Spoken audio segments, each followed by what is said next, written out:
This is a baby Leviathan.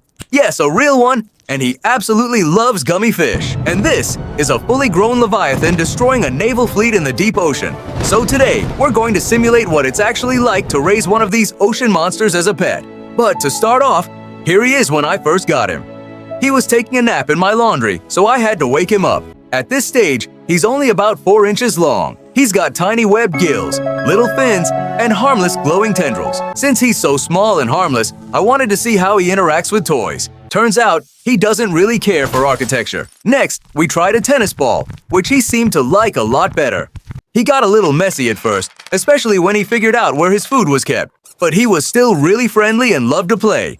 I started testing out different treats to see what he liked. First, a strawberry, a tiny pancake with syrup, and even a chicken nugget. To help him get used to the water, I started giving him swim lessons in the bathtub. Once he got the hang of it, I built him a massive custom saltwater tank in the living room. He moved in immediately and spent all day exploring his new home. As he grew bigger, we started taking him outside to explore the local parks. But getting dirty meant it was always time for a bath. He was basically part of the family, coming with us everywhere we went. He loved the playground, especially sliding down the slide and hanging out on the monkey bars. We even took him to the mall, though we got some pretty strange looks. And he always had his own seat whenever we went out to eat. But eventually, he needed a real swim, so we took him to the beach. He fit right in with the local marine life.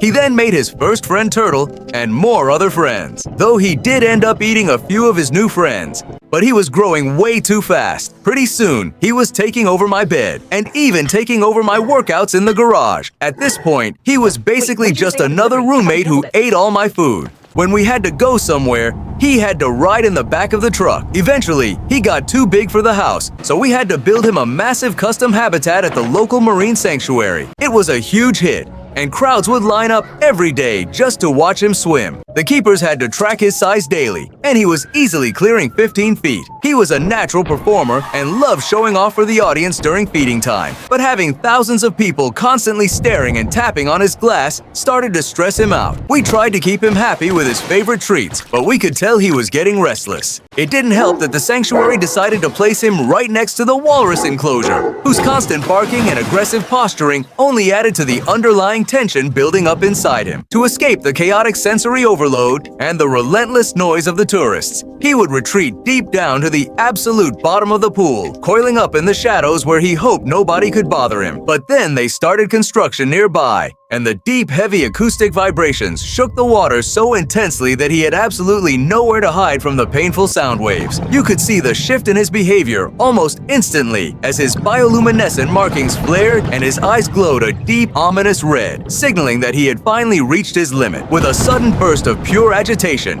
he whipped his massive serpentine tail. A web of deep spiderweb fractures instantly spread across the massive barrier, with high-pressure jets of salt water beginning to spray out as the structure began to give way. And a heavily armed tactical security team rushed onto the wet platforms, carrying high-voltage electric taser prods to neutralize the threat. They fired their electrical weapons directly into the shallow, flooded waters, sending massive currents of electricity surging through the water to subdue him before he could break free into the open sea. They loaded him up under heavy military escort, transporting him far away from the public eye in a high-security containment tanker. They dropped him into a small, isolated concrete tank, hidden away in the deepest corner of the sanctuary's service yards. The water in the pit was absolutely filthy, polluted with oil runoffs and chemical waste from the surrounding industrial zone. Instead of feeding him proper meals, the zookeepers just began dumping bags of garbage directly into his enclosure. He spent weeks floating listlessly among plastic bags and discarded waste, showing absolutely no energy or will to move. He had to resort to scavenging for rotting food scraps just to survive, growing more miserable by the day. Even the neighboring animals from the upper enclosures would look down at his miserable condition, mocking him from above. The sanctuary staff let the place go completely, neglecting him to the point where trash was constantly falling onto his head. During the cold nights, he would rear his head up and send a mournful, echoing roar directly into the empty night sky. Eventually, toxic chemical runoff from a leaky drainage pipe started dripping directly onto his sensitive scales. The toxins caused a weird mutation. You could feel the air pressure drop as a massive amount of volatile energy began building up deep inside his chest. With a sudden burst of pure rage, he unleashed a powerful beam of energy, blowing a massive hole right through the concrete wall. A wall of water surged out of the broken tank, flooding the back corridors as he slithered out into the main facility. He began tearing through the facility, using his heavy coils to smash open the cages of all the other captive animals. The giant octopus from the neighboring tank managed to escape as well, joining him in the chaotic breakout. He slithered straight into the predator enclosures, coming face to face with a pride of highly aggressive territorial lions. With a single powerful warning, he sent the terrified lions scrambling back into the deepest corners of their artificial dens. A massive polar bear tried to block his path, roaring fiercely and charging at him near the artificial ice enclosures. He easily wrapped his massive coils around the bear, throwing him deep into the pool with a massive splash to clear the way. He crushed a nearby park patrol vehicle flat, flattening the engine block under his heavy coils to make sure nobody could follow him. He finally confronted the silverback gorilla who had spent months throwing food and making his life miserable at the sanctuary. With a swift flick of his massive tail, he sent the gorilla flying across the enclosure. He shattered the front entrance gates of the facility, tearing down the heavy iron gates as he made his way to freedom. He slithered down the empty streets in the middle of the night, leaving a wet trail of seawater across the asphalt. He plunged straight off the edge of the harbor pier, disappearing into the cold, deep waters of the open ocean.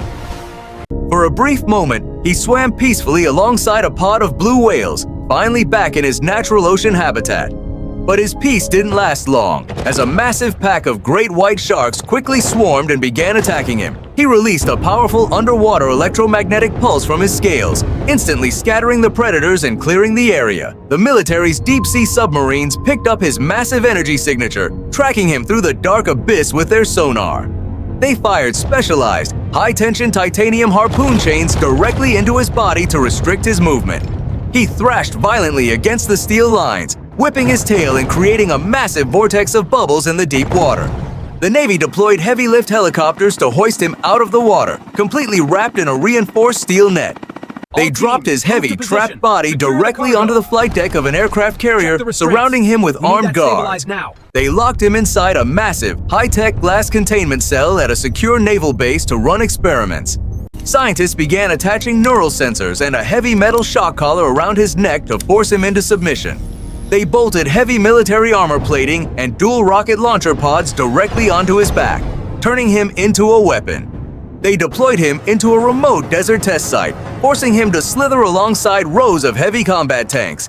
But the moment he realized his own power, he turned around and blasted their own tanks with a beam of cyan energy. In a desperate attempt to neutralize him, they dropped a tactical nuclear weapon directly onto the military base. Instead of killing him, the radiation made him grow 10 times larger, allowing him to easily snap the control collar. He rode a massive tsunami right into the heart of the city, slithering between flooded skyscrapers under a stormy sky. He wrapped his colossal coils around the tallest skyscraper, snapping the building in half like it was a toy. He swatted military fighter jets out of the sky with his massive tail as they tried in vain to stop his rampage. With the world below completely flooded, he looked up at the night sky and blasted the moon into a million pieces.